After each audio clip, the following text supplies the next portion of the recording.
Twitter will make you sick in the end.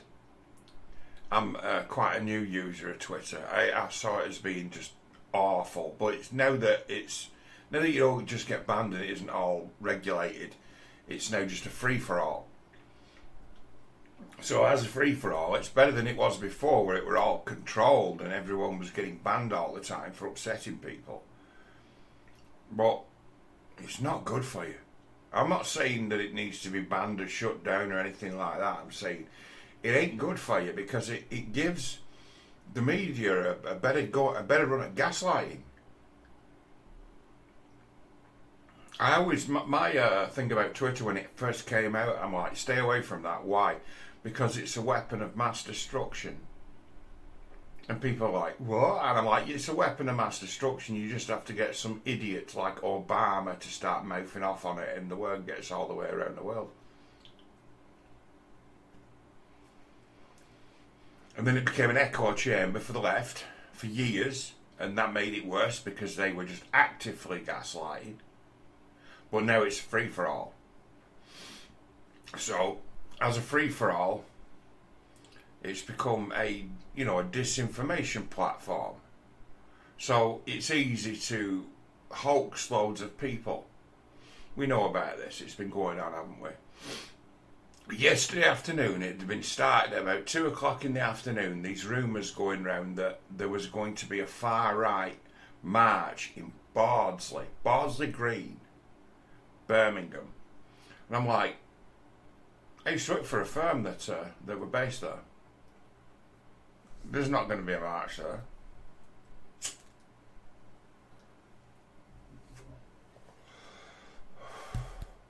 And I explains it in this little to and fro on Twitter. I've been there. The company I used to work for there, you can go and look them up, who used to be there, who moved from there because they were crazy to be there in the first place. BCA Logistics, one of the worst firms in the country to work for. You go to their office, and the office was inside like a great big prison cell. They were locked in a cell, and it was, I think it was because of the drivers, that they were such a bad firm that the drivers who worked for them could turn up to beat them up. Well, there was that, but there was also the neighbourhood. In that poverty test I was talking about in a previous video as to what the things that people work can tell you just how poor they are. There's very few places as poor and as just downright rough and scruffy as Bordesley. It is I'd say 65, something like 65% Muslim, 30% like Afro-Caribbean and people of Jamaican descent and the like, and about 5% white, and those 5% white are probably old people who've always lived there. But it's like, that's a Pakistani community, Bordesley, so that's what it is. I don't mind saying it, that's what it is. So there's this rumour that there's going to be a right-wing march, and this rumour's being spread by people who work at the hospital. And then it gets picked up. It didn't get any real traction. It got as far as, there were a few things, and I'm like, this is a bit far-fetched. So really? And then it got as far as Jess Phillips, who repeated it, and then she blew it up because she's got like lots of Twitter followers. Jess Phillips repeated it, saying, don't turn up for this. So you've just let everybody in that neighbourhood know about it. And I'm like, there was somebody got to it before me and put, that's a suicide mission. And I'm like, you bet your ass it is. Suicide. So you get killed. Far-right march in Bordesley, you get killed. The local Pakistanis would lynch you. You'd be killed. Turned out it was a hoax. Didn't stop about 500 to 1,000 Pakistanis turn up, all masked up with knives though, did it? And it's like, oh no, this is bad. Because there's a thing, there's certain places where there's a high Muslim population where there hasn't been much trouble. And it's almost like they've tried to make trouble in places like Bolton, in places like Blackburn. You know, the kind of media machine and those who want to agitate have tried to make trouble. But you're not going to turn up there to a right-wing march because you'll get killed. Same as Rochdale. I mean, you just wouldn't do it. There's a hotel in Rochdale. I'm not recommending people go to it. There's a hotel in Rochdale that's housing loads of immigrants. Don't go. Why? Because the next neighbourhood on from it is Wardelworth, and Wardelworth is like 100% Asian.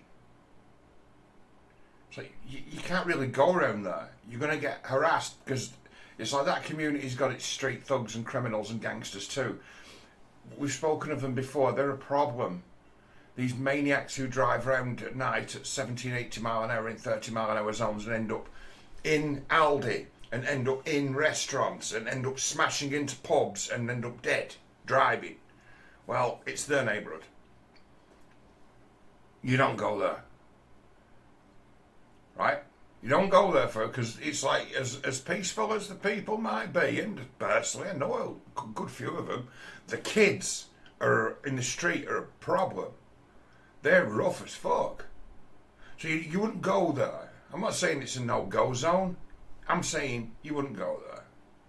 And that asylum seeker hotel is like literally across the road from Wardelworth.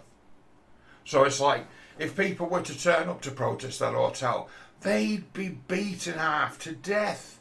And they'd be able to turn up in minutes. They'd turn up in minutes in black cars. And they'd be surrounded, they'd be on you. They'd be on you in minutes. And, right, so it's suicide.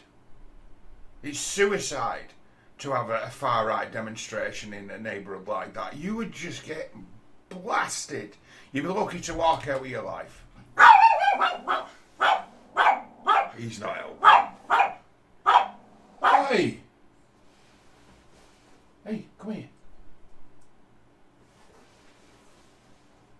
He isn't helping. He's getting old now, the boy. Yeah, say hello to the boy. He's getting old. I think he's getting a bit deaf, and I think he thinks he hears things. But it's like, you wouldn't turn up. It's like you wouldn't turn up in Oldham, you get hammered. You wouldn't turn up in Blackburn, you get hammered. You wouldn't turn up in Burnley, you get hammered. It's like there's protest and then there's asking to get your ass kicked. And there are certain places as to that is exactly what would happen to you if you attempted a right-wing march.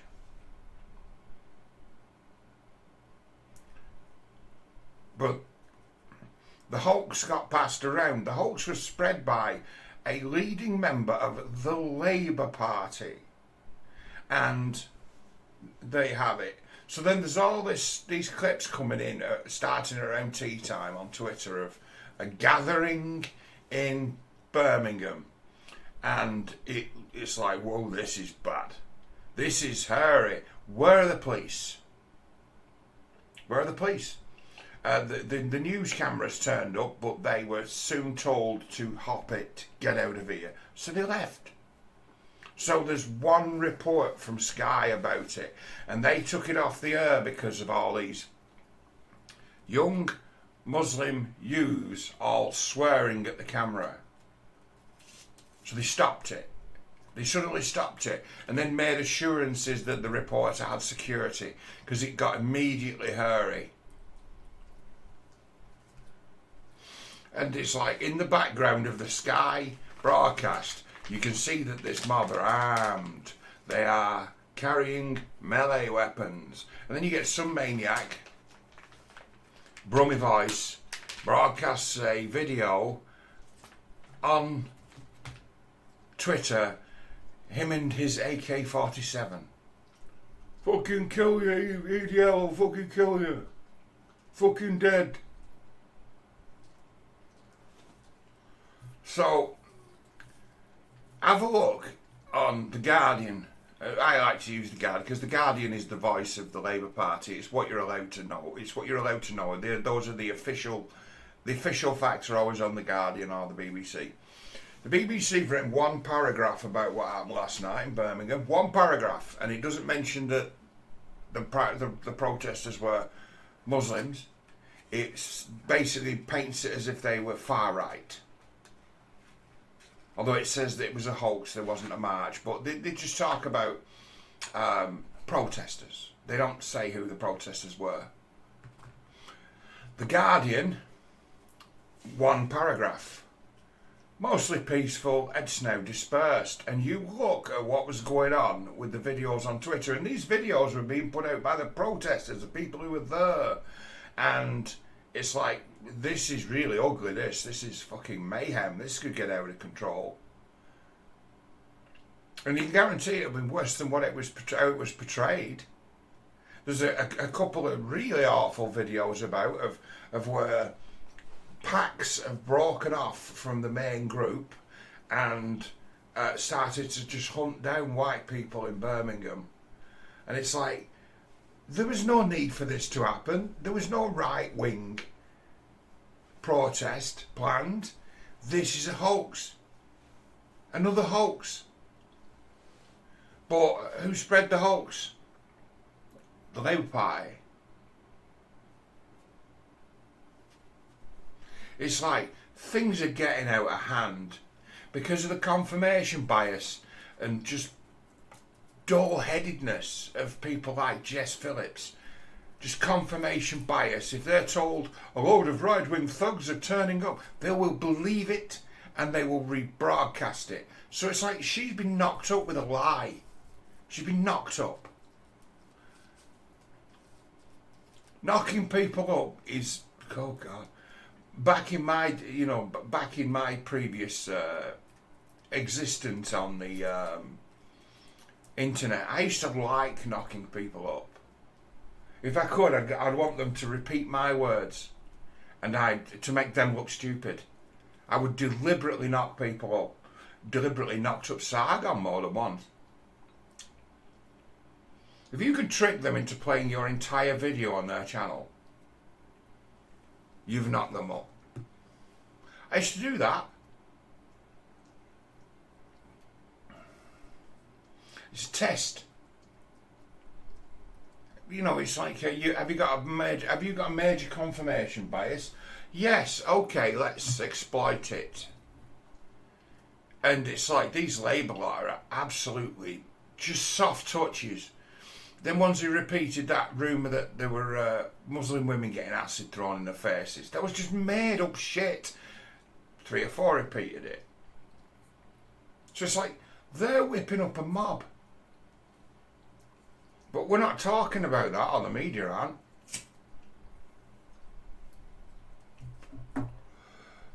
They keep tricking Muslims onto the street.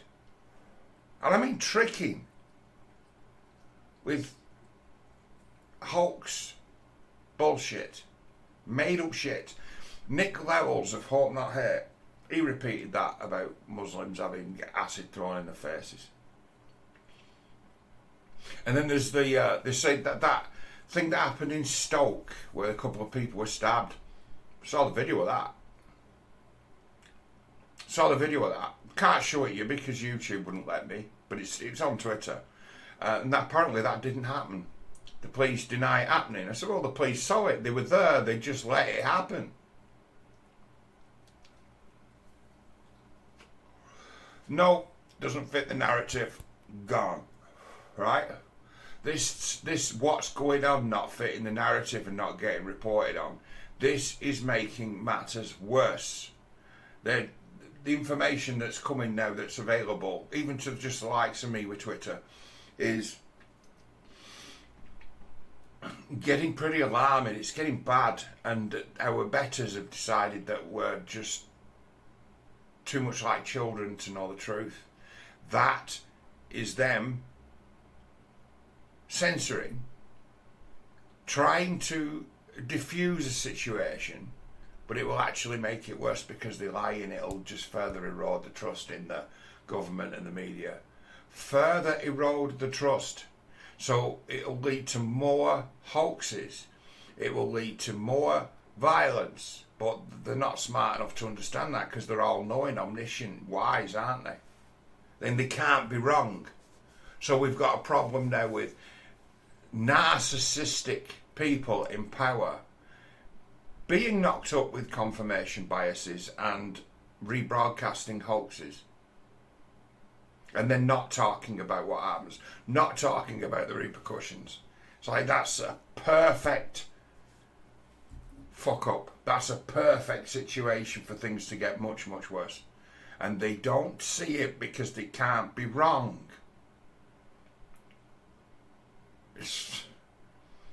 I don't know where this is going.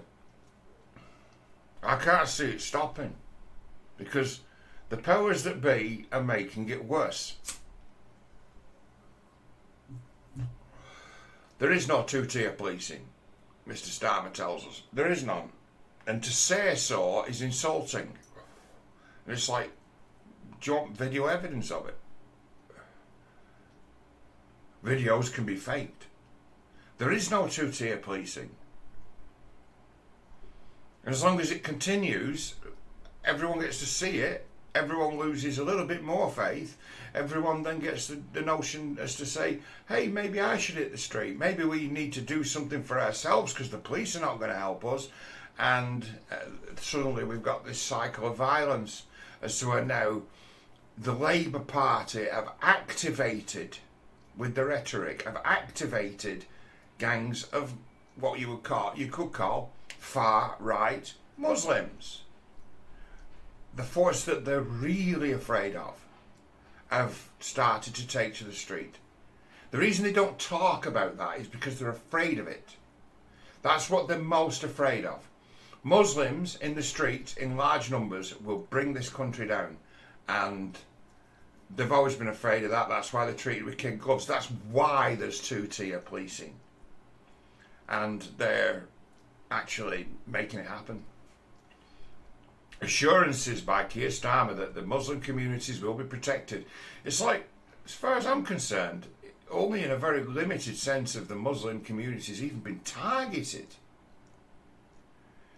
In Southport, a mosque was surrounded, wasn't it? Due to misinformation. And other than that, there hasn't been a great deal. But the rhetoric is, from the media, is mosques are being targeted, Muslims are being targeted. It's not really true, is it?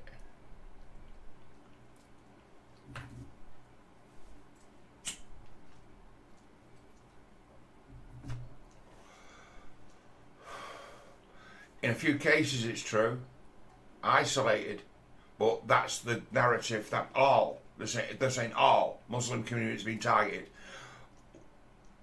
What would you do if you were them and the media were saying you're being targeted and the police are not around because the police don't turn up for Muslim civil unrest? You'd take to the streets and look to defend yourself, wouldn't you? Be real. So that's what they're doing. And it's being orchestrated. Anyone can knock up the left with a hoax and arrange for a Muslim mob to turn up. And there'll be no police there because it's like, oh no, we don't want to mess with them. We don't want to damage community cohesion, do we? Because the thing they're afraid of the most, as I say, is marauding Muslim gangs in the street. They're so afraid of it that they don't speak of it. And anyone that does is a bad guy, aren't they?